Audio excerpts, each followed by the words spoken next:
reunidos em torno dos nossos pastores, nós iremos a ti. Professando todos uma só fé, nós iremos a ti. Armados com a força que vem do Senhor, nós iremos a ti. Sob o impulso do Espírito Santo, nós iremos a ti. Igreja Santa, Senhor do Senhor.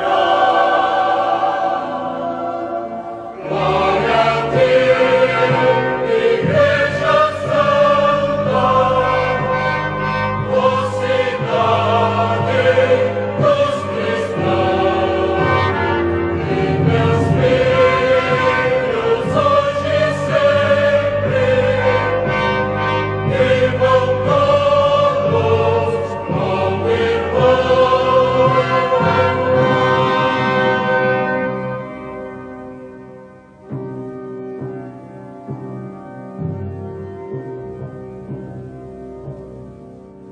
De nossas fazendas e nossas cidades, Nós iremos a ti. de nossas montanhas e nossas baixadas, Nós iremos a ti. de nossas cabanas e pobres favelas, Nós iremos a ti.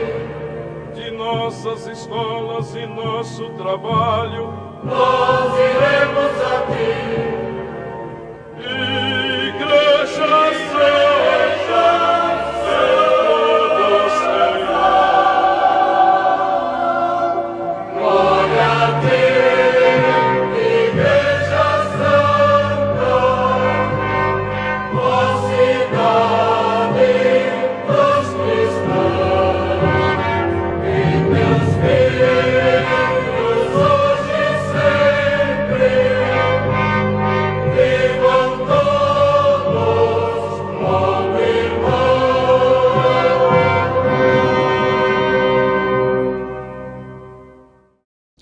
Em nome do Pai, do Filho e do Espírito Santo. Amém. Que as almas dos fiéis defuntos, pela misericórdia de Deus, descansem em paz. Querido e amado ouvinte, aqui do nosso canal, das emissoras que transmitem esse programa, é uma alegria poder estar com você nesta noite maravilhosa para celebrarmos a nossa catequese e a oração da noite. No seu catecismo, você pode seguir no número 1140. Nós vamos tratar hoje do tema os celebrantes da liturgia sacramental. É muito importante esse tema para que nós possamos aprofundar ainda mais no sentido dos nossos sacramentos. Otávio, boa noite. Você está bem? Boa noite, dona Anaís. Estou muito bem, graças a Deus. Graças a Deus. Então vamos adiante, porque nós temos muita coisa ainda a falar. Ainda não chegamos na metade do catecismo ao longo desses anos. Porque segunda-feira sempre te pega um pedacinho, tem dia que tem muitas perguntas e a gente acaba se perdendo um pouco. Toda a comunidade, o corpo de Cristo unido à sua cabeça, celebra. Até mesmo aquela comunidadezinha pequena da roça, lá do fim da paróquia rural, é a igreja que está unida a Cristo e que celebra. As ações litúrgicas não são ações privadas, mas celebrações da igreja, que é o sacramento da unidade, isto é, o povo santo, unido e ordenado sob a direção dos bispos. Então, quando eu ou qualquer outro sacerdote, obrigado a todos os padres que estão aqui conosco, celebra, não é um ato privado. Nós estamos profundamente unidos a toda a Santa Igreja sob a direção dos bispos. Aqui é importante ter presente que o bispo é absolutamente necessário para que haja igreja. Não pode haver uma igreja sem um bispo. O Brasil, quando foi descoberto, pertencia à igreja de Funchal, a diocese de Funchal, em Portugal. Não pode haver um território, uma igreja, sem estar ligada ao bispo. Por isso que o padre celebra a Santa Missa e diz o nome do bispo, titular da diocese. Se tem administrador, pode dizer e seu administrador e seus auxiliares. É claro que lá na Arquidiocese de São Paulo não dá para falar o nome de todos os auxiliares, que são muitos. Então você vai dizer o nosso bispo, Dom Odilo Pedro Scherder, se quiser falar o nome completo, e seus auxiliares. Assim é a nossa vida da igreja. Por isso, estas celebrações pertencem a todo o corpo da igreja. Influem sobre ele e o manifestam. Elas, porém, atingem a cada um de seus membros de modo diferente, conforme a diversidade de ordens, ofícios e da participação atual efetiva. Por isso, todas as vezes que os ritos, de acordo com a sua própria natureza,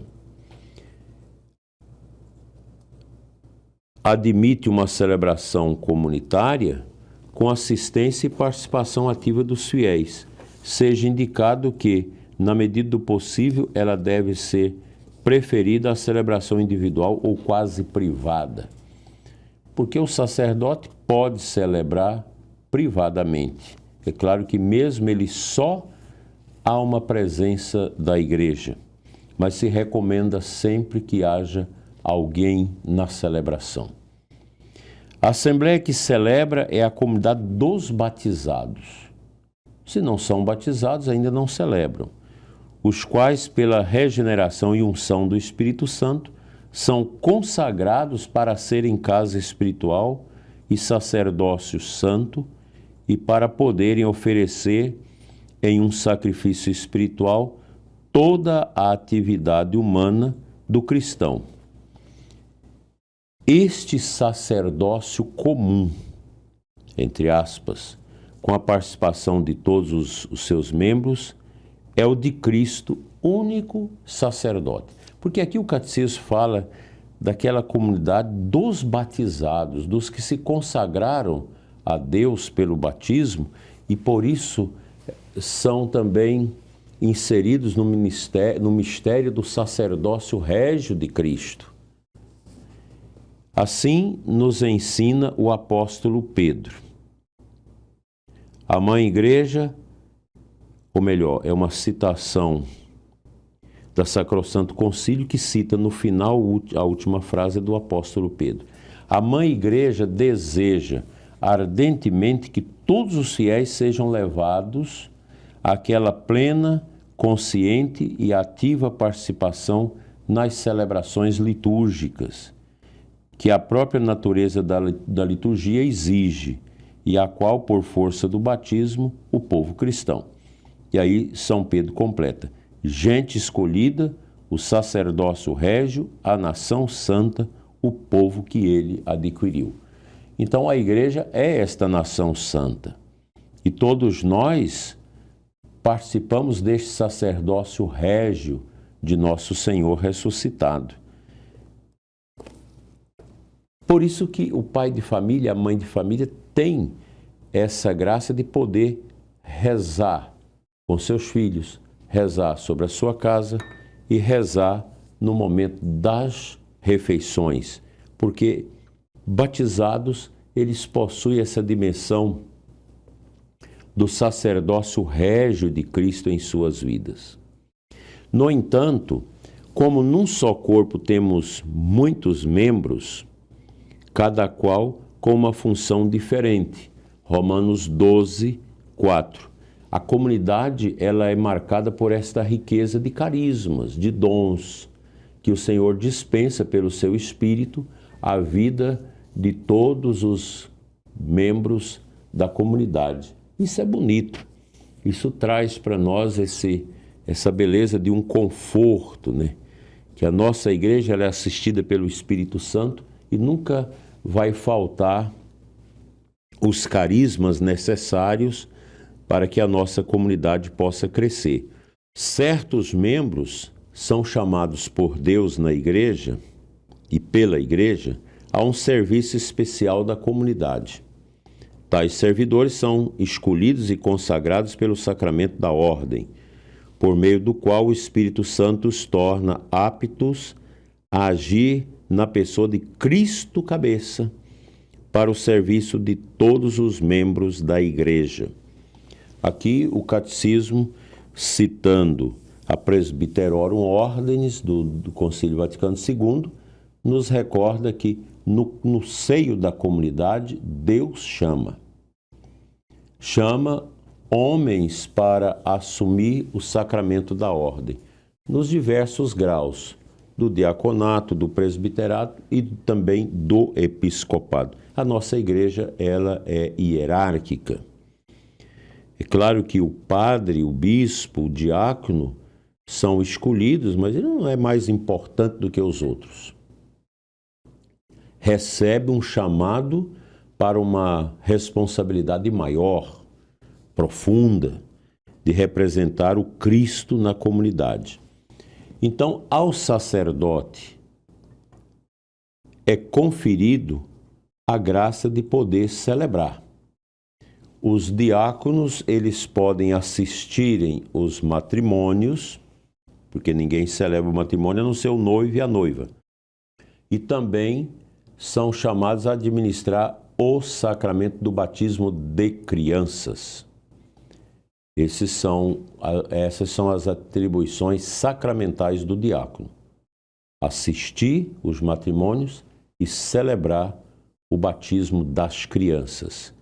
O sacerdote amplia, ele pode presidir, celebrar a Santa Missa, assistir os matrimônios, ouvir as confissões, administrar o sacramento da unção dos enfermos, mas o sacerdote não pode ordenar outro padre. Isso é atribuição do bispo, que na plenitude dos sacramentos pode celebrar todos os sacramentos.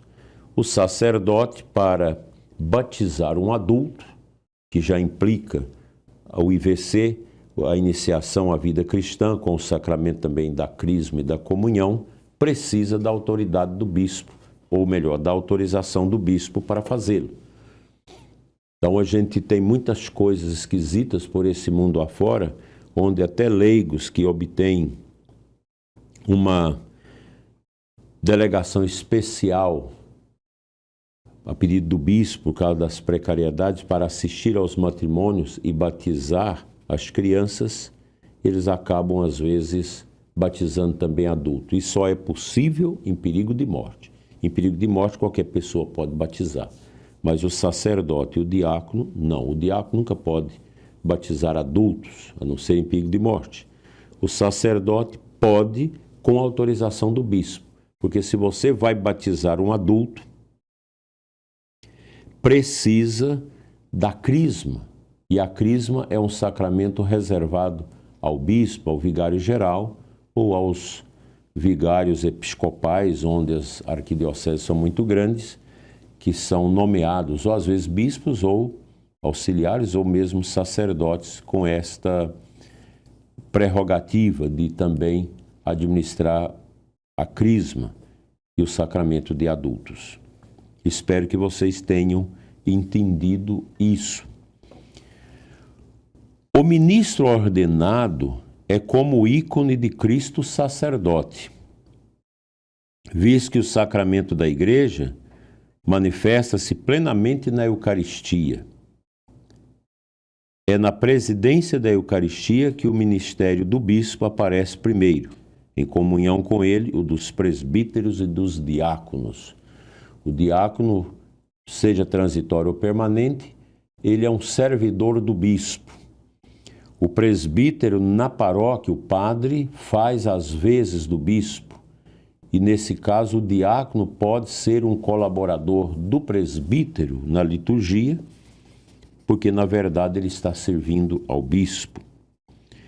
No intuito de servir às funções do sacerdócio comum dos fiéis, existem também outros ministérios particulares, não consagrados pelo sacramento da ordem, cuja função é determinada pelos bispos, de acordo com as tradições litúrgicas e as necessidades pastorais.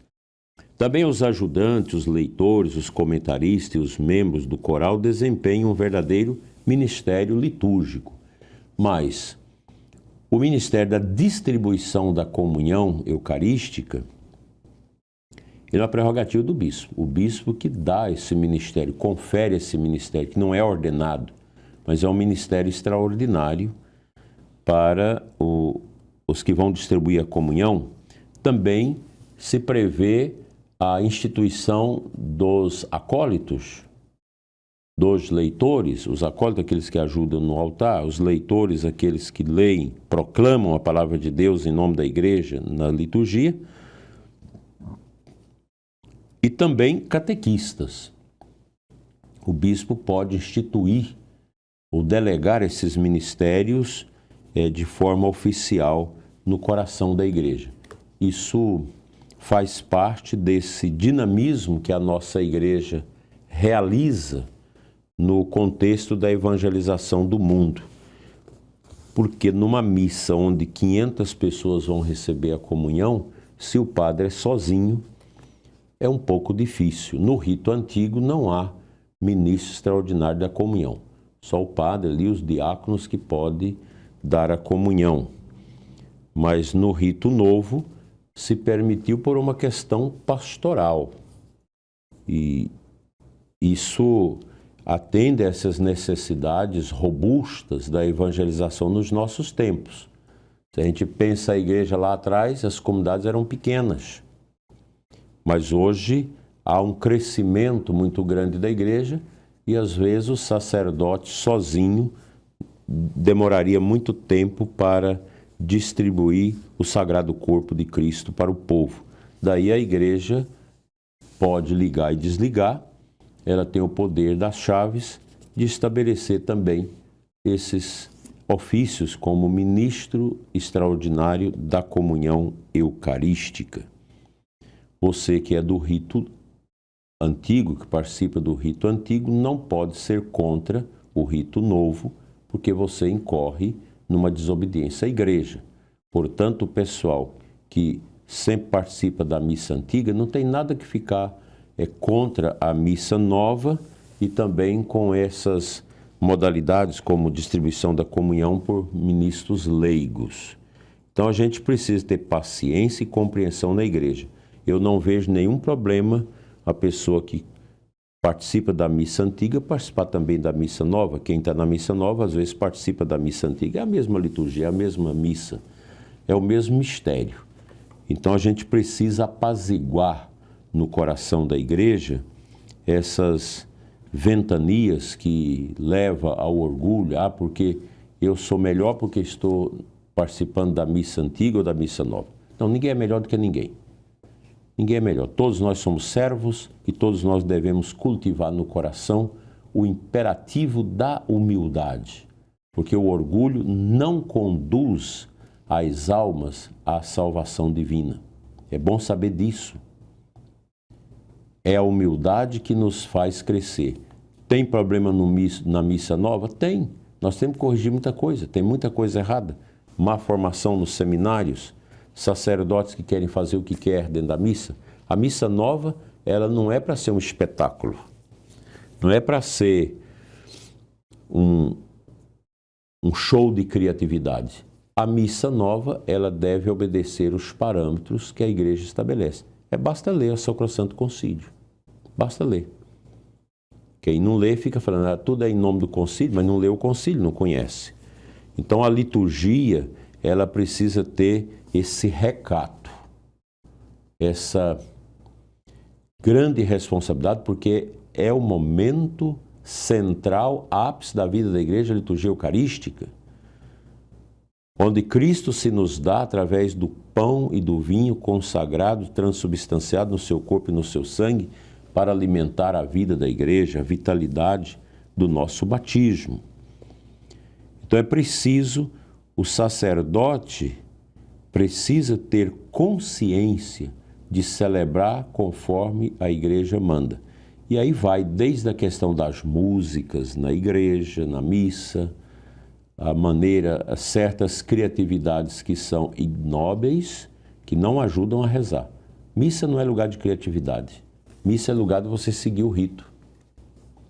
Ah, mas aí eu não tenho fé, eu sou relativista, eu tenho uma fé mais alinhada com o protestantismo, que não tem sacramento, então eu faço da missa uma celebração qualquer. Não é isso. O sacerdote precisa conhecer o catecismo e a introdução aos sacramentos, que está em cada rito dos sacramentos, sobremaneira da Santíssima Eucaristia, para a gente não cometer abusos litúrgicos, que é uma tristeza na vida da nossa igreja. Pode haver abusos litúrgicos na missa antiga? Claro. Quantas vezes foi denunciado no passado? O padre que celebra a missa antiga de qualquer jeito, rapidamente, sem fazer o silêncio, sem fazer as pausas adequadas na leitura, na recitação das orações. A liturgia não é um brinquedo, não é um show. A liturgia é mistério, é a epifania desse mistério que nós vivemos no dia a dia das nossas paróquias. Por isso, os sacramentos precisam ser muito bem preparados e, ao mesmo tempo, respeitados. Celebrar a missa de qualquer jeito é um desrespeito, é um despropósito para com o sagrado. Assim, meu querido e amado irmão que me segue aqui nesta live, na celebração dos sacramentos, a Assembleia inteira é o liturgo, cada um segundo sua função, mas na unidade do Espírito que age em todos. Nas celebrações litúrgicas, cada qual, ministro ou fiel, ao desempenhar sua função, faça tudo e só aquilo que pela natureza do rito e pelas normas litúrgicas lhe compete. Isso está na Sacrosanto Concílio 28. O ministro da distribuição da comunhão não pode fazer a doxologia no lugar do padre, o por Cristo, com Cristo. A finalidade do ministro da distribuição da comunhão é unicamente ajudar na distribuição do Sagrado Corpo na liturgia e levar aos doentes e fazer uma celebração da palavra, ou alguém que faz celebração da palavra, e o ministro entra, faz a oração do Pai Nosso, eis o mistério da fé, e dá a comunhão para o povo. Os que tocam, os que cantam, ficam lá no seu ofício.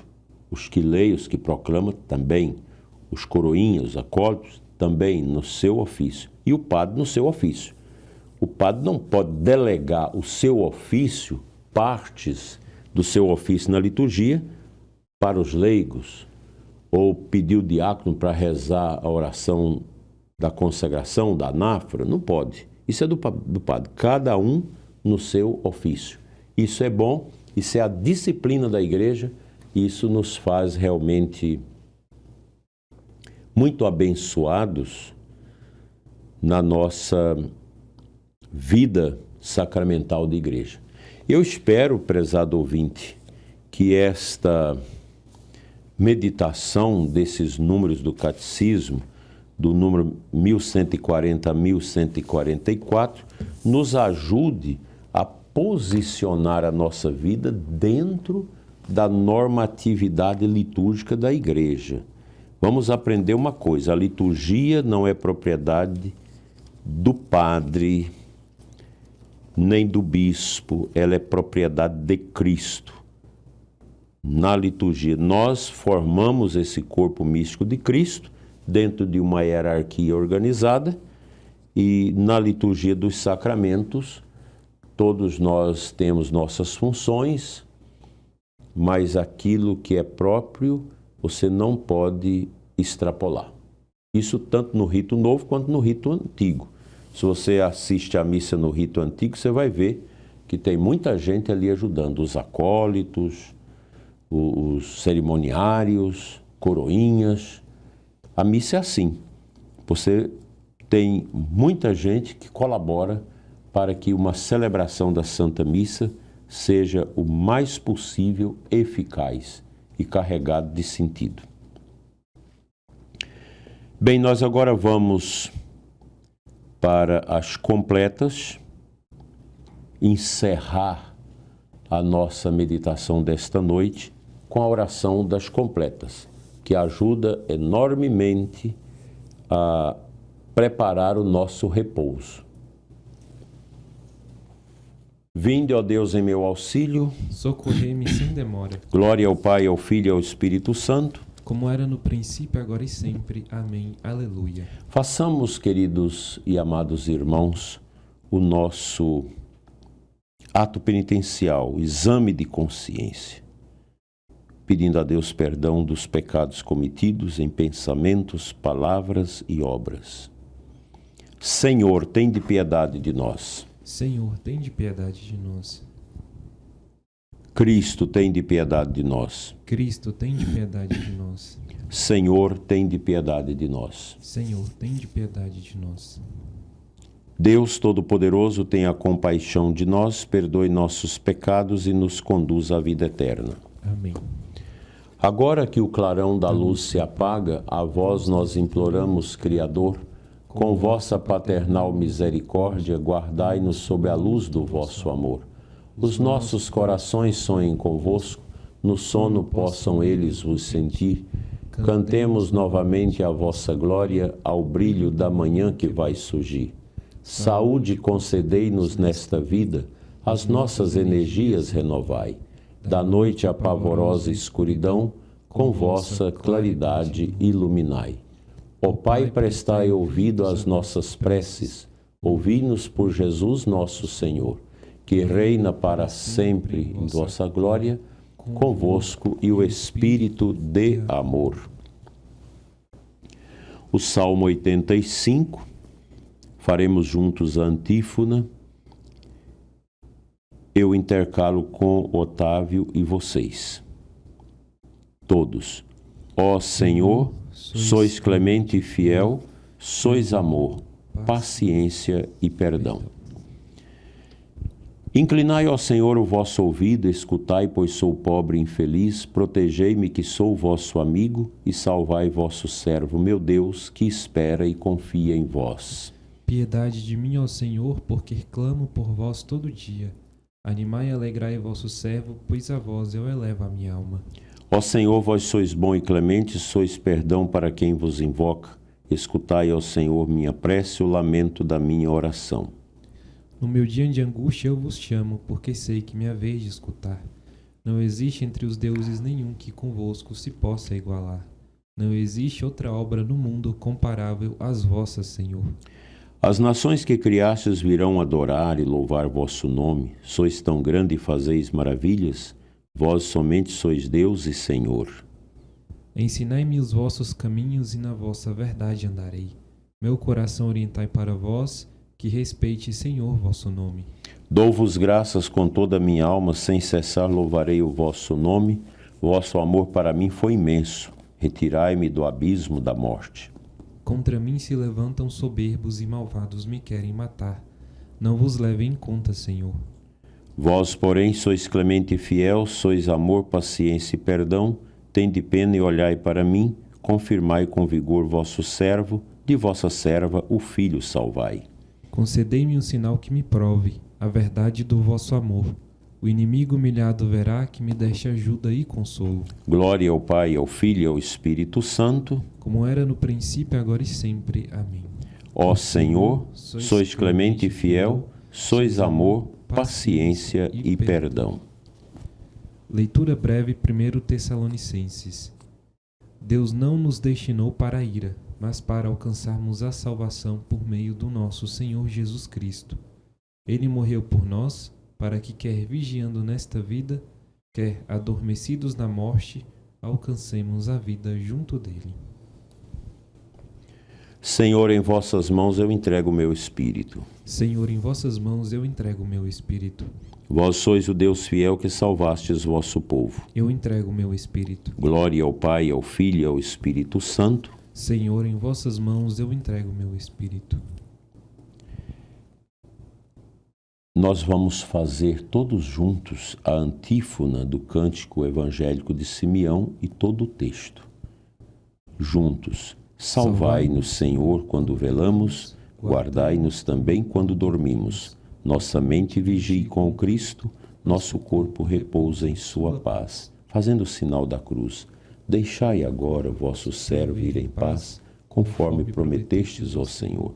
Pois meus olhos viram vossa salvação, que preparastes ante a face das nações. Uma luz que brilhará para os gentios e para a glória de Israel, vosso povo. Glória ao Pai, ao Filho e ao Espírito Santo, como era no princípio, agora e sempre. Amém. Salvai-nos, Senhor, quando velamos, guardai-nos também quando dormimos. Nossa mente vigie com o Cristo, nosso corpo repousa em sua paz. Oremos. Concedei, Senhor, aos nossos corpos um sono restaurador e fazei germinar para a messe eterna as sementes do reino que hoje lançamos com o nosso trabalho. Por Cristo nosso Senhor. Amém. Amém. O Senhor Todo-Poderoso nos conceda uma noite tranquila e no final da vida uma morte santa. Amém. Amém. Rezemos agora a oração da antífona de Nossa Senhora. Ó Mãe do Redentor, do céu a porta, ao povo que caiu socorre e exorta, pois busca levantar-se virgem pura, nascendo o Criador da criatura. Tem piedade de nós e ouve suave o anjo te saudando com seu ave. Muito obrigado a todos que estiveram aqui conosco. Que Deus os abençoe, os fortaleça. Acolha, Senhor, todos os pedidos de oração que foram feitos aqui no nosso programa. Atendei às preces, às solicitações do teu povo e conceda-lhes a graça da verdadeira paz. Por Cristo nosso Senhor. Amém. Todos tenham uma noite saudável. Muito obrigado. Obrigado, Otávio. Obrigado a todos que estiveram conosco. Este nosso programa foi gravado porque nós estamos numa peregrinação e não foi possível fazer de onde estou esse programa. Fiquem em paz até segunda.